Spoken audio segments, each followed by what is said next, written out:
For the latest in strategic affairs, subscribe to our YouTube channel. Click the bell icon for updates.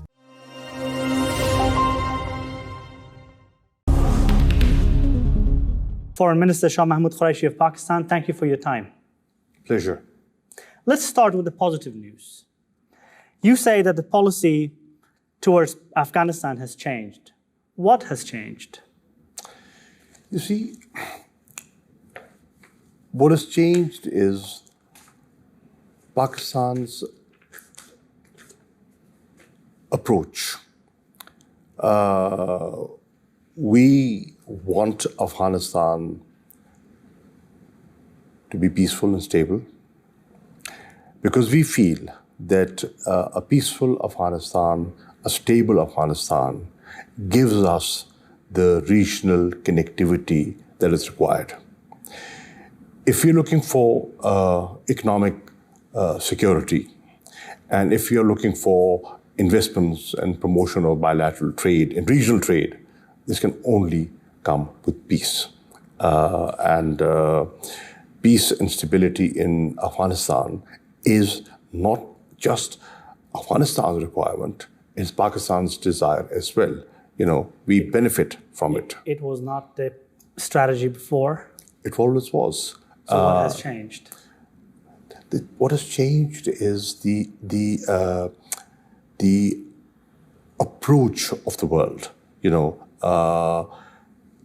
people were of the view that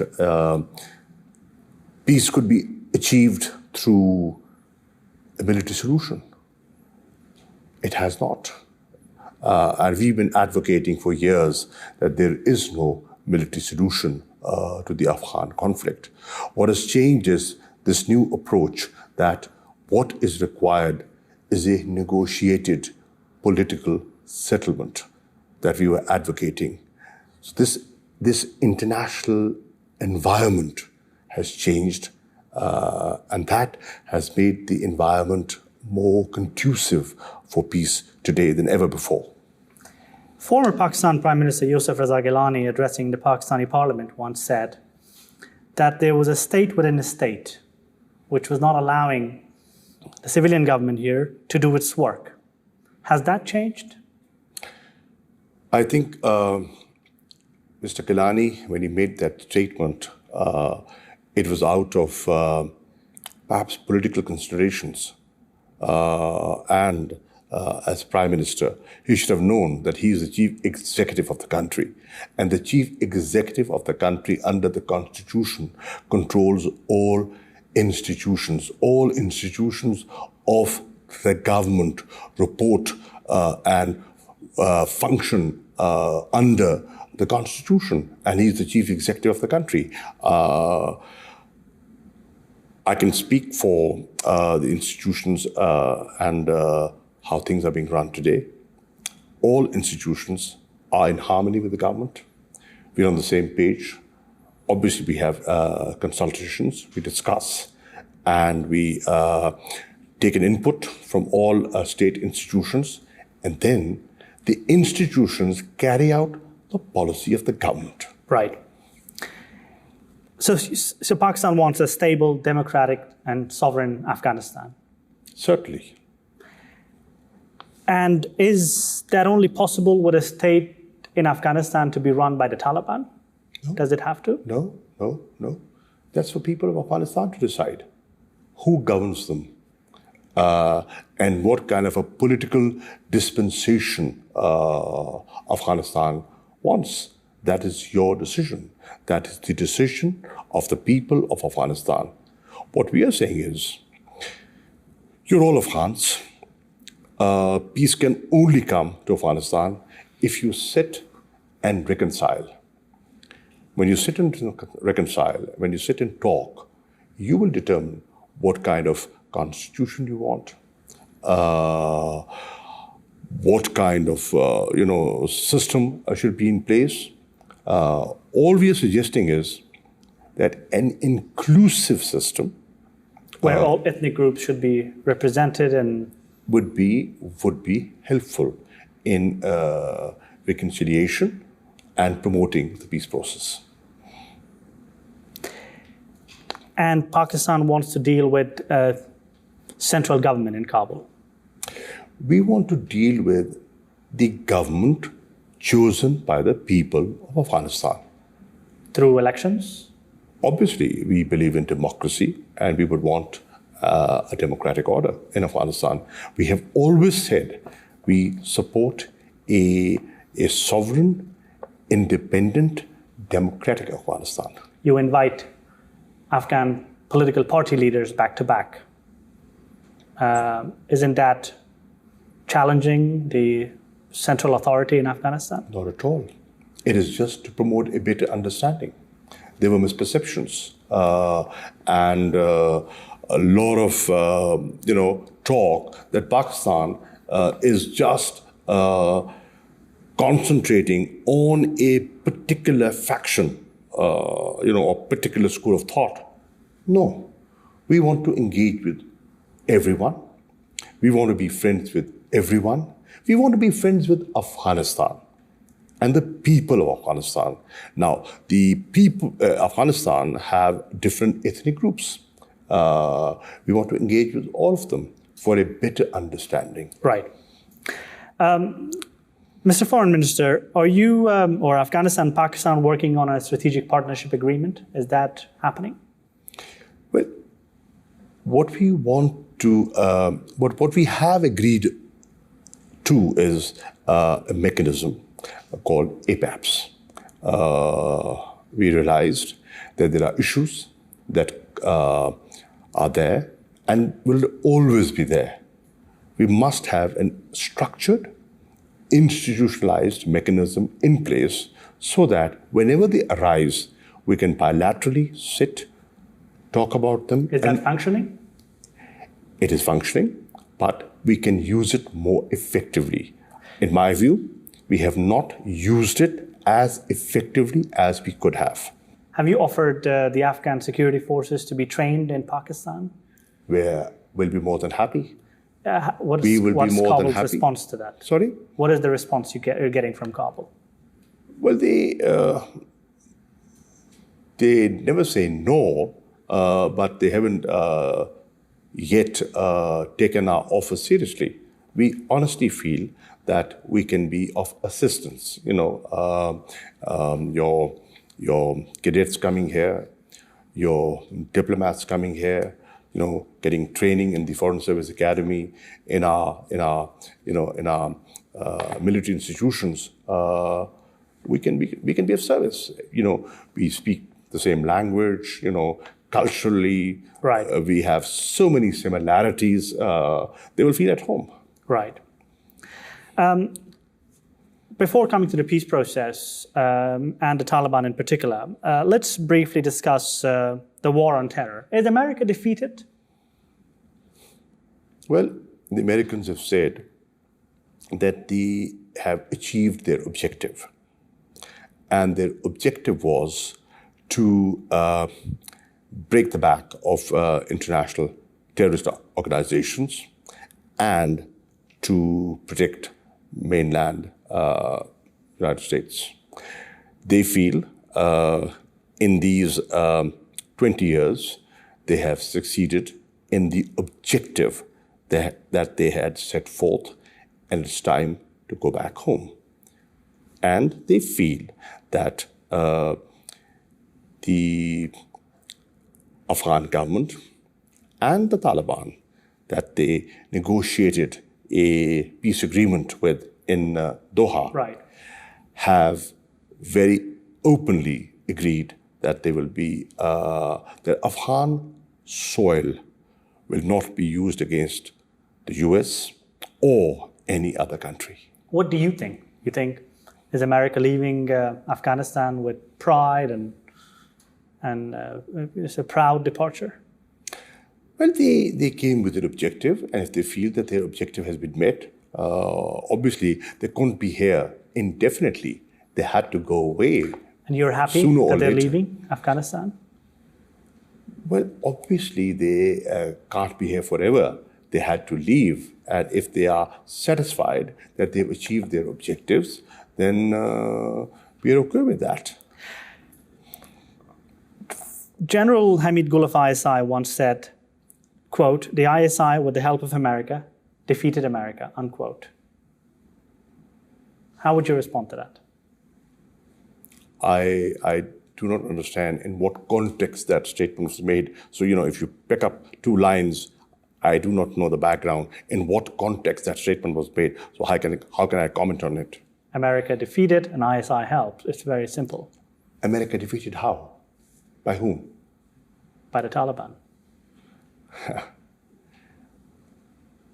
He's no longer here, with us, Right. So I cannot, verify what you're saying, but I think the Americans came for a purpose. They feel that they've achieved that purpose, not just one. And you have an understanding Both administrations. And you have an understanding with the US? Can I just complete? Both administrations, the Republicans under Trump administration felt the time had come to leave, and the present administration, the Democratic Party under President Biden, right, has re-endorsed that after a review, right, after a careful examination. They've come to the conclusion the time to leave has come. And you have an understanding with the US as they leave Afghanistan? Do they need our understanding? It's their decision. Their decision. That you can help with them in case there are more threats coming from Afghanistan? You see, we are willing to help. We're willing to help in pushing forward the peace process. And as you know, we have facilitated the peace process. And there is acknowledgement of that. We are willing to help in Afghanistan's reconstruction, rehabilitation. We are willing to partner with Afghanistan, with the US, on countering terrorism. Yes. We will be partners for peace. Will you be giving them bases inside Pakistan as they leave Afghanistan? No. Intelligence, military? I said no bases. No drones? None? No. Mr. Foreign Minister, have you seen the secret annexes that the US and Taliban made? The two secret documents, apart from what was announced publicly in Doha? Well, I've seen what was shared with us. The annexes or the main document? The main document. Let's come back to the peace process, which I believe is very important at this stage. Where are we with the Afghan peace process? Any progress is being made? Where are you? How can you say, where are we? It's the Afghans.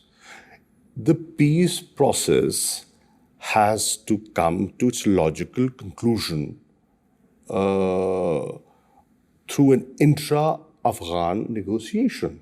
We are not sitting on the table with them. Whenever required, we have facilitated. We cannot decide for you. It's the Afghans that will sit and decide what they want. We can only... The Afghans who are living here. The Afghans who are in Pakistan. The Taliban, I mean. The Taliban leaders. No, unfortunately, that is being at times quoted today. I'm not saying they do not have relations here, but the bulk of the leadership, and I say this with confidence, is not living in Pakistan. In fact, is living in Afghanistan. The Doha negotiators, the Taliban negotiators, are coming to Pakistan. They say it publicly for consultations. Mullah Baradar has come here so many times. For facilitating the peace process. To check on their fighters in hospitals in Quetta. They go to Doha. They have been traveling to other places. They went to Moscow. They went to other places. We haven't seen videos of them coming to Helmand or Kabul or Kandahar. They are in Afghanistan. You need to engage with them. we are only engaging with them to facilitate the peace process. We are trying to be helpful. We are trying to be constructive. You know, many have started recognizing that internationally, but there are some in Afghanistan who still have that mental blockade of accepting the fact that Pakistan is being genuine, is being constructive, and is sincere, because Pakistan feels that it is in Pakistan's enlightened interest that there's peace and stability in Afghanistan. Why can't people in Afghanistan understand that? Why can't people in Afghanistan, I think the people of Afghanistan understand that, generally speaking, because the people of Afghanistan, in my view, want peace. Of course. They've had enough. Of course. They've had enough of war. The violence is very high, Mr. Foreign Minister. They've had enough of war. They've had for decades. There are more violence these days. Unfortunately, it should go down. And we've always advocated. How can it we go have down? always advocated reduction in violence leading to a ceasefire, because we genuinely believe that you cannot have negotiations and violence go hand in hand. You know, violence has to go down, and the process of peace and negotiations has to accelerate. When they have a presence here, they have freedom of movement, they do recruitment here, fundraising, they go to Pakistani hospitals. Old Or these cliches, are lies? you're still stuck in the past. Are these lies? You're These are not correct? These are exaggerations. What is the truth? These are exaggerations, I said. You are still, see, the problem is, until and unless you reconcile to the fact. Now, what's happening today? Unfortunately, allow me to say this, when things are not moving in the right direction, you're looking for scapegoats. And the favorite scapegoat you have is Pakistan. When there's failure within, you blame Pakistan for that. Pakistan is not responsible for the failure within. Pakistan is not responsible for the squabbling that is going on in Afghanistan. Pakistan is not responsible if the Afghan leadership cannot sit and work out a peace deal. We are not responsible for that. It's we are saying we want to be helpful. Are the Taliban ready for peace, Mr. Foreign Minister? I think they are. They have suffered as well. They have taken 30 districts in the past 2 months. Is that a sign of peace? Well, you see, how can I disturb? You see, the Afghan National Army and the Afghan security forces have to deal with that situation. The international community has spent a lot of money in equipping and training the Afghan security forces, right? And you are far exceeding in numbers, compared to the Taliban. That's the perception one has. So why don't you do your soul searching? What's going wrong? The question is the intention of the Taliban. Do they want peace or they want war? I think in the interactions that I've had with them. Who you talk to? You talk to Baradar, you talk to... The people, the political committee that you're talking to. You talk to Sarraj? I'm talking to exactly the people you're talking to. The people you're talking to in Doha. The people you're talking to while sitting across the table. Same people. I feel they also realize that they have suffered and they've paid a huge price. And it's their country. They're not foreigners. Of course. They're Afghans. Don't you think they want peace in Afghanistan? Don't you think they want stability in Afghanistan? I don't carry their brief, but it's logical. I mean, if there was a disturbance in Pakistan, every Pakistani would want peace and stability here. Yes, but the violence is very high, and they're taking Who's over responsible for districts. that? Who's responsible for that? You think, now, again, if you try and create this impression that the violence is high because of Taliban, let me just finish. The violence is high because of Taliban, again, that would be an exaggeration. Why do I say that? Aren't there other elements over there who are playing the role of a spoiler. Like who? Daesh, like forces within Afghanistan. Who gain from the war economy, who want to perpetuate their power, who are not seeing beyond their nose and just want to hang on to power. President Ghani is in power. Sorry? President Ghani is in power. Are you implying that he doesn't want peace? But I will not say that. But I think President Ghani has a very important responsibility on his shoulders, that he has to show the leadership and the flexibility What to does achieve. That mean? What does flexibility mean? Step down? Well, that is for him to decide. But what I'm saying When is you say flexibility to reach a peace deal. How? That's for you to decide.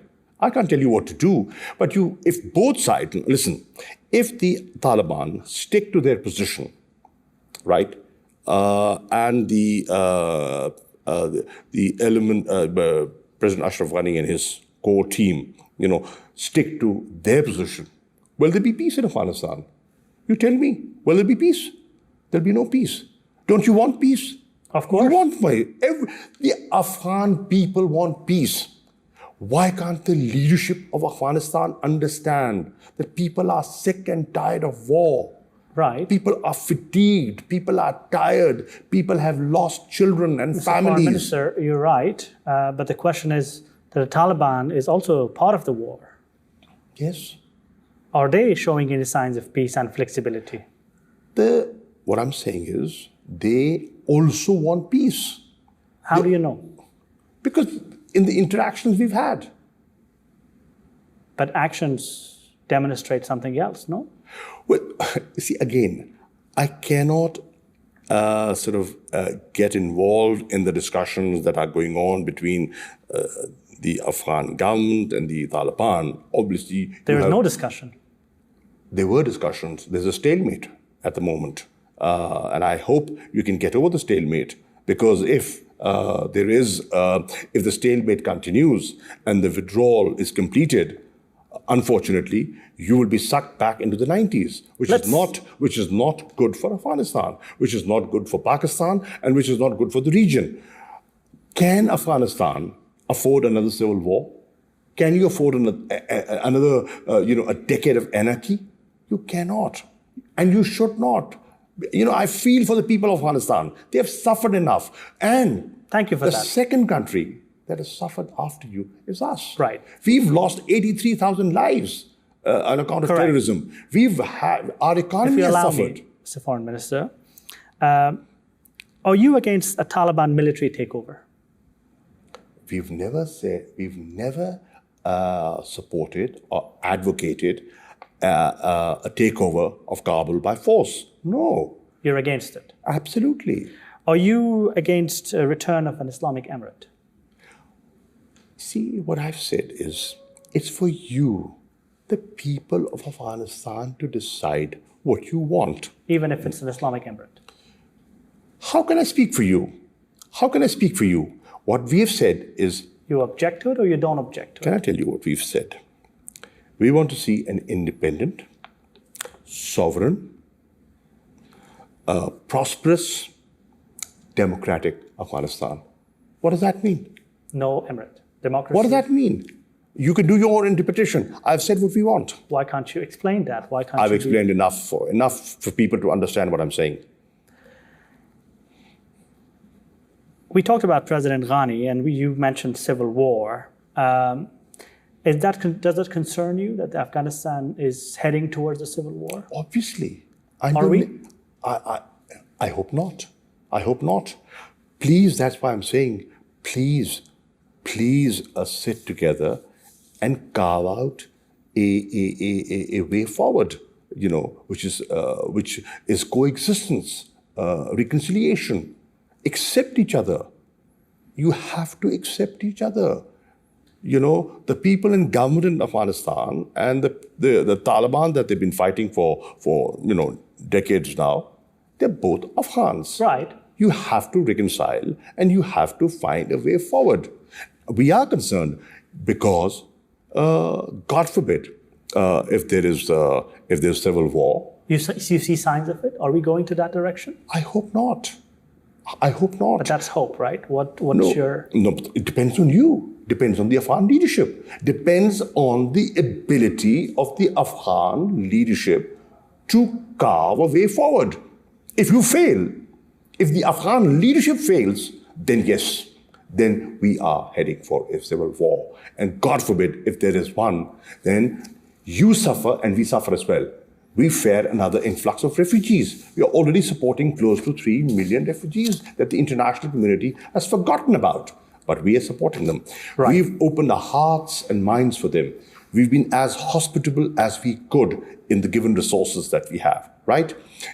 By giving them education, by giving you scholarships, by giving you medical treatments, by allowing trade. Even in COVID conditions, we opened the Tolo border 24/7, for that, to facilitate human traffic movement and your trades and goods. We've done everything possible. It's mutual, right? Absolutely. Right. See, everything. Bilateral relationships are mutual. Right. Both sides have to see a benefit in it. And we do see. We see benefit in good relations with Afghanistan. Let's come back to the question of the Taliban and put a step back. Who are the Taliban? Madrasa students, an insurgency, a terrorist group? How would you define them? The Afghans who have guns and kill people. Well, killing has taken place from both sides, unfortunately. Who are the Taliban? You have a definition? The Afghans. Depends, who's looking at things how. At times people are dubbed as terrorists. At times people are seen and viewed and they proclaim to be an element fighting for an occupation, wanting freedom of their land. So depends how you look at it. You're a foreign minister of a very important country, particularly when it comes to Afghanistan. So your views matter and your policies matter. So that's why I ask again for the last time, how would you characterize the Taliban? Afghans. Are they funded here? Funded? In Pakistan? These are those very things that have been going on for years. You're stuck in the old groove. Get out of that groove, please. Get out of that groove. Now listen, if you remain stuck in this, believe you me, you will not be able to travel far. And we want you to travel far. We want reconciliation and peace. Are you scared of the Taliban as Pakistan? Scared? No? Scared? Why should we be scared of They Taliban? can't be a threat to Pakistan? Not at all. Their relationship with the Pakistani Taliban? You see, the TTP has been undertaking terrorist activities using Afghan soil against Pakistan. And we are concerned about that. And we have spoken to the Afghan authorities and we feel they need to be monitored and they need to be checked. When you say no safe havens, we say no safe havens on both sides. Right. Let's start with this side. Quetta and Peshawar Shuras. When you hear these terms, how do you feel? I've been hearing of these terms for now decades. Move on. Move on. They don't exist? Sorry? Taliban Quetta Shura doesn't exist? I think the Taliban Shura is sitting right there in Afghanistan. Go look for it. Of course. They control territory. Go look for it. The question is whether they are in Quetta or not. I said that earlier, that in our assessment, we've had a porous border for years. Now we're in the process of fencing that border, right? Why are we doing that? For better border management.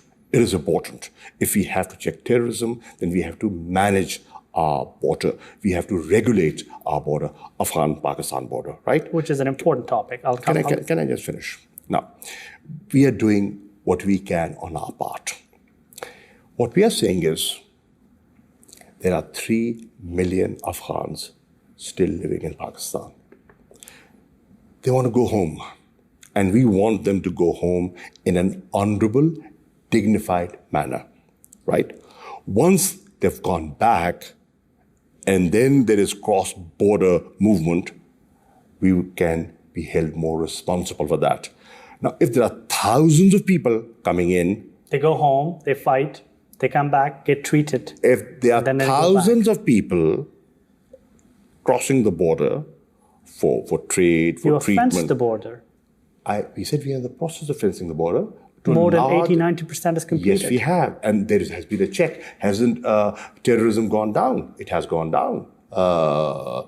We have cleared the killing of Afghans. We have cleared our areas at a very big cost. We paid a huge price. We have cleansed our areas and amalgamated them into Khyber Pakhtunkhwa. That's a huge development. And democracy has been introduced there. Elections have taken place there. They have been given. They have representation in the National Assembly, and they've also been given representation in the Khyber Pakhtunkhwa elected assembly. Your prime funds minister. are being pumped in. Development activity is going on. Life is returning to normalcy over there. The cricket matches taking place there. Bazaars are functioning over there. So we made an effort for that. You had a military campaign to go after the Pakistani Taliban. It was not just a military campaign. It was a military campaign plus political engagement, plus addressing their needs, plus undertaking development activity, plus incorporating them, amalgamating them into mainstream.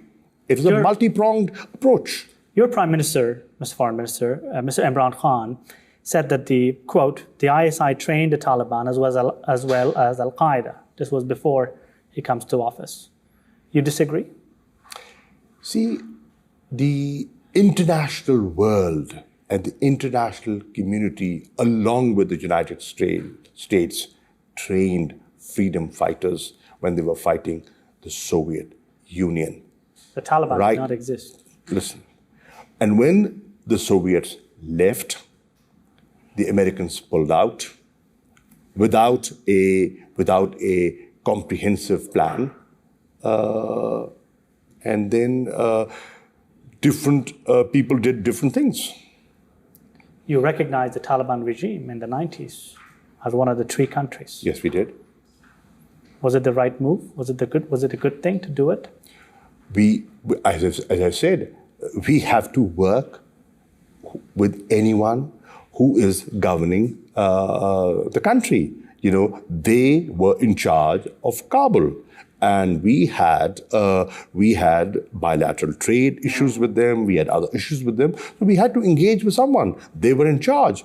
So if today President Ashraf Ghani is in charge, we engage with him. We've been to Kabul. The Taliban were shooting women in the stadium. They were banning television, and they were stopping girls from going to school. Well, we've never advocated that. I never will advocate that. You come to Pakistan, you're in Pakistan, go around and see. There are women who are in parliament, there are women who are in civil service, there are women who are judges. So we want you to have the same. We have no objection with that. It's for you to decide. What we are saying is, we're an Islamic country like you. Right. Right? We dress similarly. We more or less eat the same kind of cuisine. We speak the same language. The masala is a bit different. Yeah, perhaps. Yeah, it is a bit different. But we'll make it less spicy when you come, right? We'll make it less spicy according to your taste. But You see our life. You see our institutions functioning. You see girls going to school there. Right. Now, if we are doing it in our country, And the Taliban are not allowing this. If we are doing it in our country, right? Would we be advocating something else over there? No. But the Taliban, that a lot of Afghans believe, as well as international community, that they have roots here, they have bases here, they have shuras here, are not allowing it. So my question is, where is Mullah Hibatullah? Do you know? Ask the in charge of NDS. Does he know? Perhaps. Ask him. They say he is in Pakistan. What we know is that there are people in Afghanistan who've been attacking my country. There are outside forces, who are using their presence in Afghanistan to undermine Pakistan. India. Well, who are undermining Pakistan, who are carrying out subversive activities in Balochistan. I'll come to that. That's important. Balochistan, and they are there, and they are funding, and they're training, and they're doing everything possible. But we are not allowing that to come between us. Despite all that, we want Afghanistan to be peaceful, stable, and prosperous. Hibatullah is not in Pakistan. Ask your government about that. Siraj Haqqani? Ask your government. Mullah Yaqub? Carry on.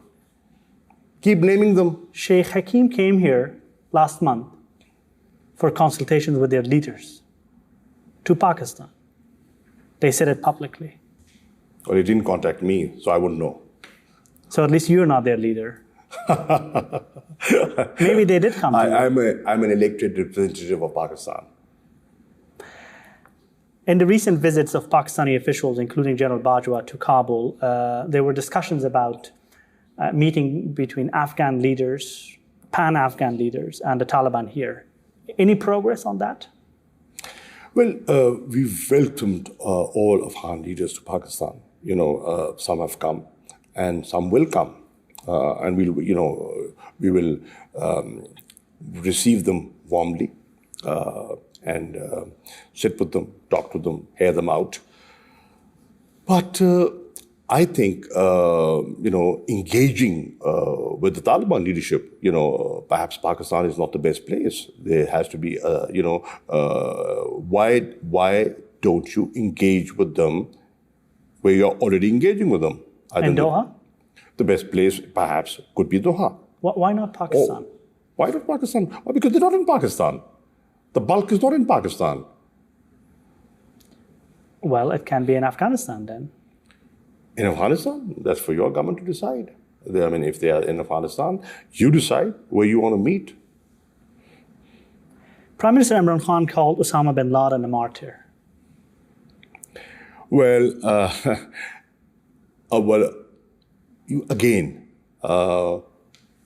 Simple out of context. He was quoted out of context. A particular section of the media played it up. Is he a martyr? You disagree? Osama bin Laden?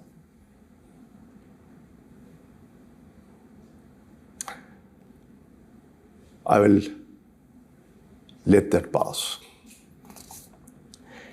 Let's come back to the Indian influence in Afghanistan. You somehow referred to it.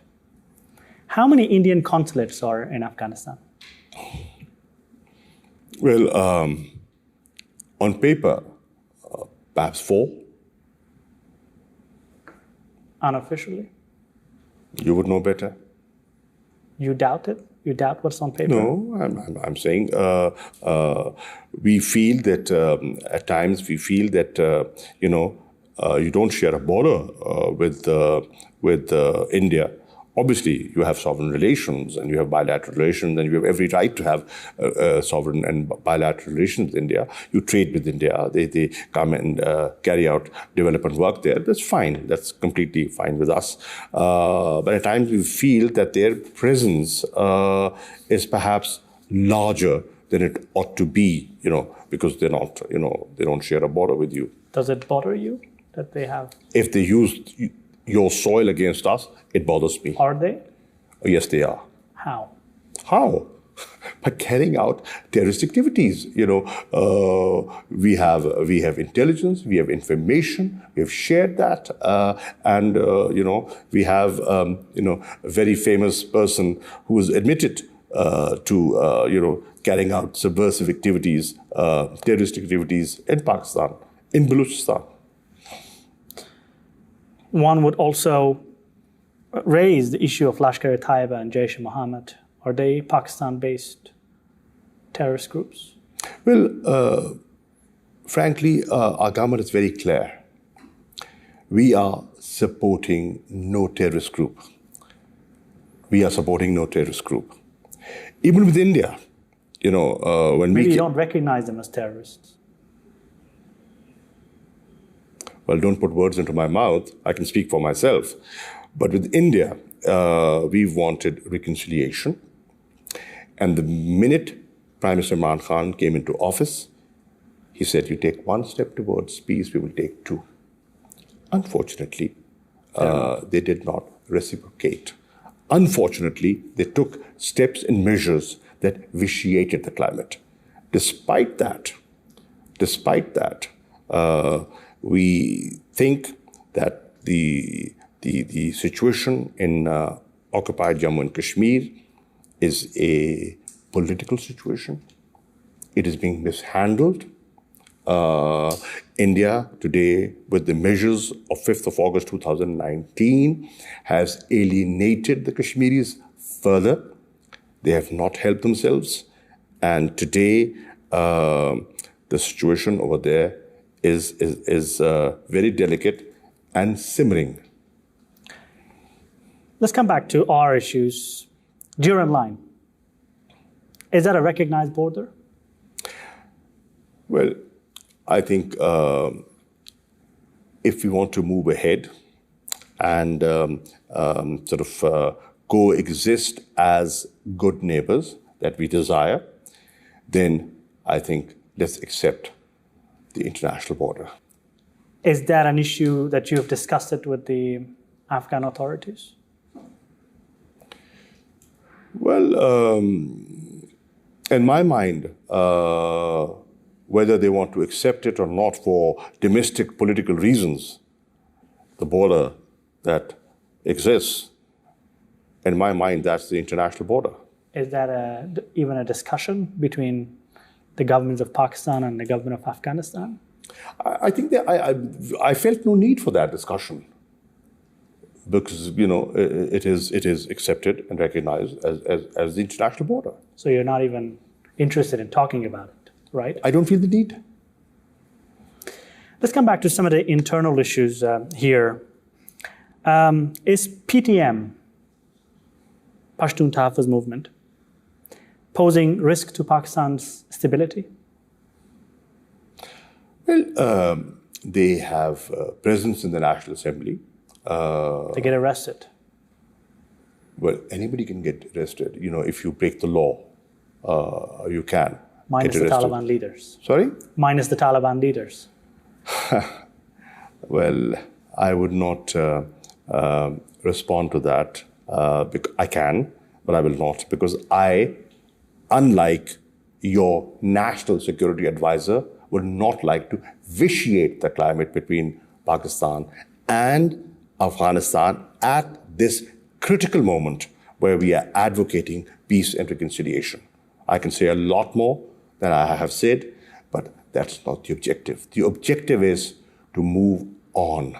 The objective is not to remain stuck in the past. And I feel at times many in Afghanistan are stuck in the past. Let's move on.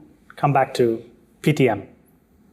Their leaders are getting arrested. Ali Wazir, Manzoor Pashtun, Mohsen Dawar.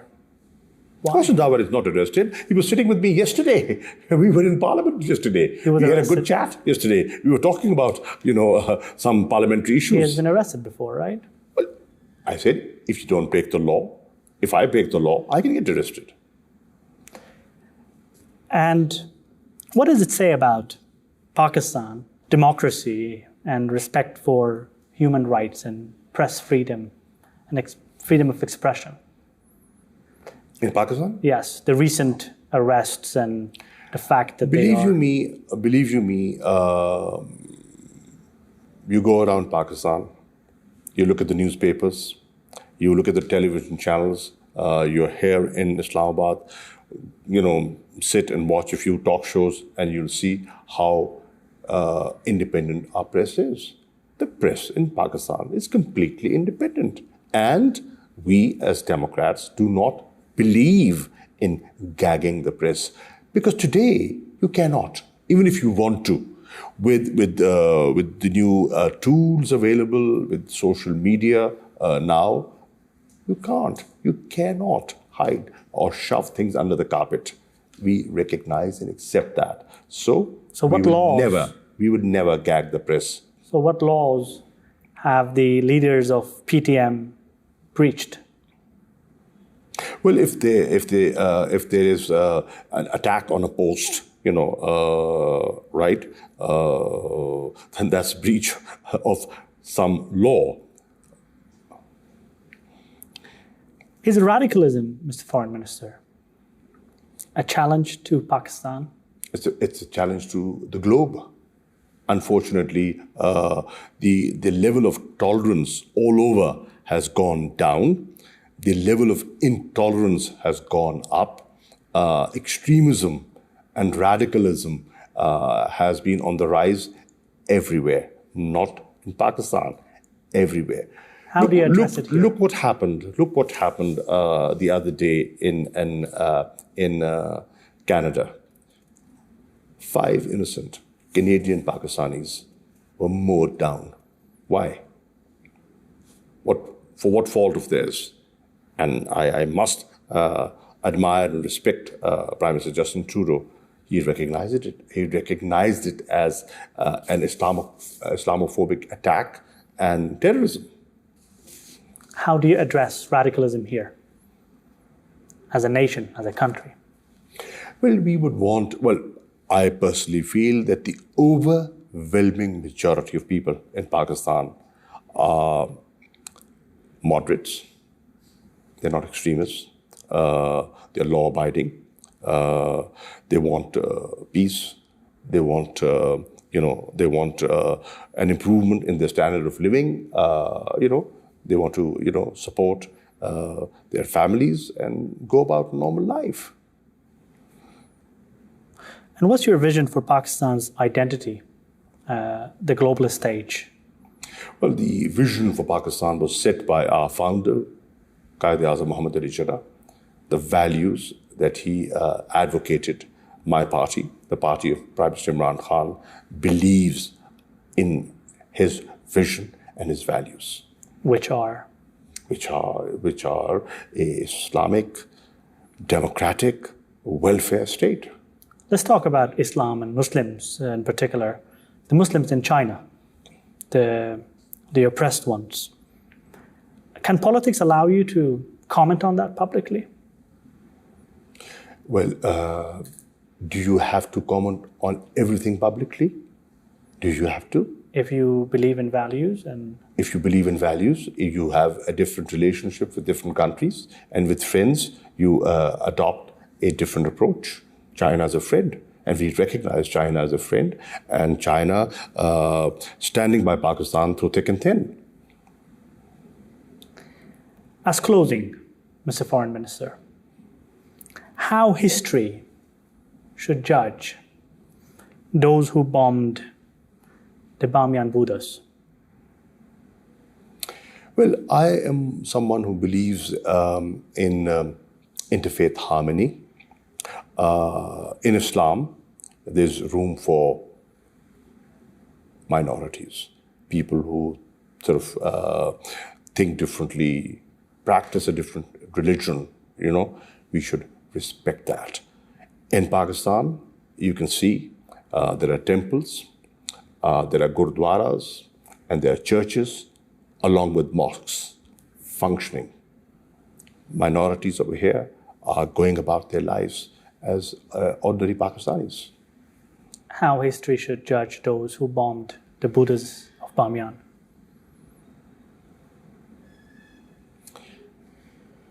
We should respect sites, symbols of all religions.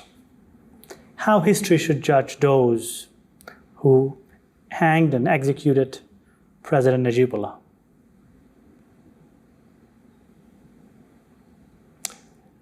Anyone killing an innocent person cannot be justified. Human lives are important. Every human life is important. And that's one of the teachings of Islam and any civilized society.